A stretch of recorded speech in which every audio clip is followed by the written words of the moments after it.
just I wanted to ask you, you know, what changes have you seen and heard in the blues, and where do you see it going in the future for somebody who's looking for new sounds, new records, new artists to play? Well, I think the best thing to do is look for young players, and because they're the ones that bring new things to it and bring new influences to it. They bring the influences of the current times, but really, when I think of my favorite blues, it's pretty much not a whole lot different than what they were playing in the 50s, and it's almost you know, you hear some young guy like Nick Moss in Chicago, who's a great performer with a terrific band, but you know, they sound like they could have been playing the same stuff in 1959 or 1960, 40 years ago, 50 years ago, I guess. But that's good. Yeah. But it's still a youthful enthusiasm, and the lyrics are a little different. And, and you know, blues reflects modern problems and modern things that people are dealing with, and so I think lyrically it changes over the years. We don't hear so many songs about "I'm going to hit my baby upside the head with a brick" anymore. You know, we don't. We hear more, you know, internet blues, internet connections down blues. So, in addition to the hip hop influences you talked about earlier, do you hear any innovation in the music? Anything on record that struck you as being new or taking blues in a different direction? Not so much, but you hear different personality. Different people bring different things to their sound and different influences, and different people take it in different directions, personally and individually, and on certain songs. But I don't really see big trends so much in any one direction. But you know, one of the things that's different about the blues scene now than just 10 years ago or longer ago, but as recently as 10 years ago, is there's a lot fewer touring blues acts. A lot fewer people can make it out on the road. It used to be somebody like Lonnie Brooks would load his band and his family in a bus and they'd go out for 6 weeks. And stuff like that just doesn't happen anymore. And a lot of it has to do with scarcity of blues clubs in the smaller markets. You can't just leave Chicago and play Indianapolis and then Louisville and then Nashville and make your way down to the Gulf Coast and back up a different route like you used to be able to. And people just aren't going out like they used to. They're more commonly going out on the weekends. And so I think that creates a more insular blues community. I think that a lot of blues fans in Chicago, they don't even know about artists that are from out of town. It gets to that point where somebody comes in from California and they'll have a small crowd on a Saturday night at Legends because people don't know who they are. But they would know who John Primer and Carl Weathersby and Lurie Bell are because they're the local guys who play often. And I think that that's creating kind of more of a Chicago sound than we've had in a while, because there's so many great players in this town and they're all staying right here all the time, and they're not getting outside influences as much.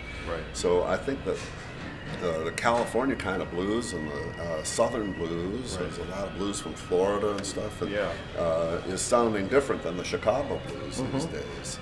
Maybe because they're just not mixing it up as much. Interesting. Maybe that's a good thing. And you make your annual pilgrimage to New Orleans for the Jazz and Heritage Festival. And I'm excited to know that you'll be there this year with Jimmy Johnson. Can you talk about some of the sounds, some of the blues sounds you hear in New Orleans that you know, people find different than they do in Chicago? Well, I hear different artists there, and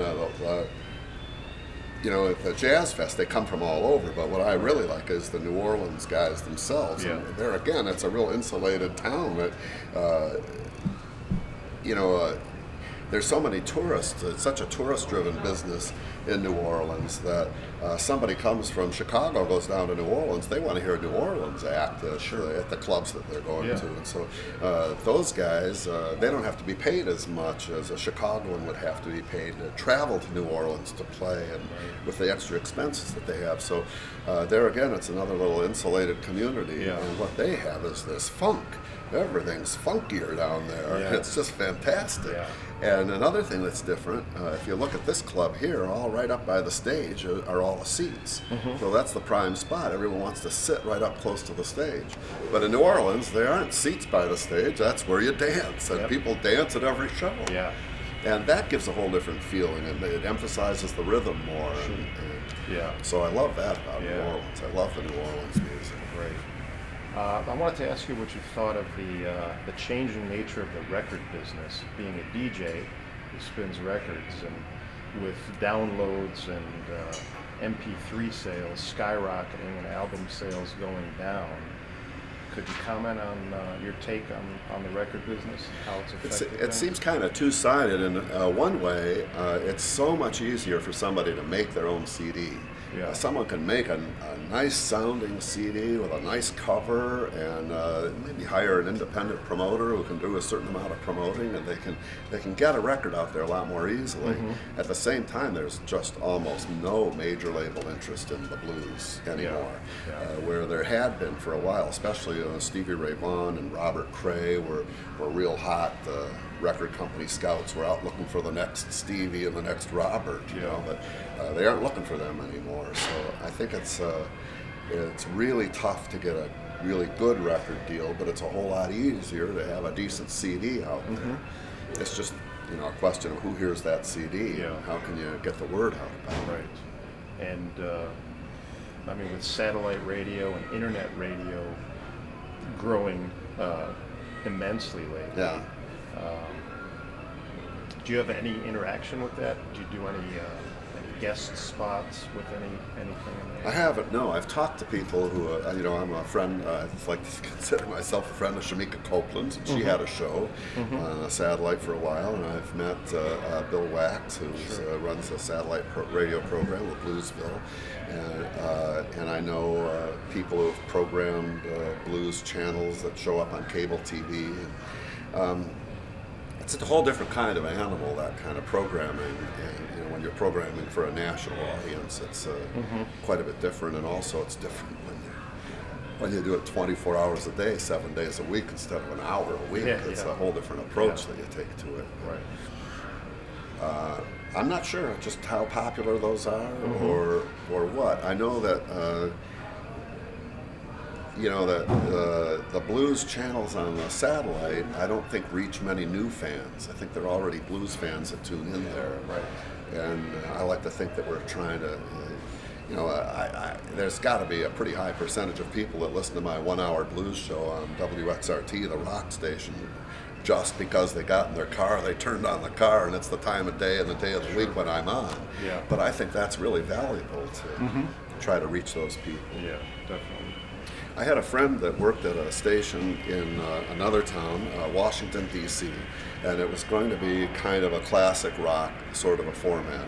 And so they were testing songs. They were doing these songs where they do auditorium tests or phone tests where they test out songs to try to see what the people in a certain demographic in that city would respond to when it came to older music or newer music, what they were familiar with, what they liked.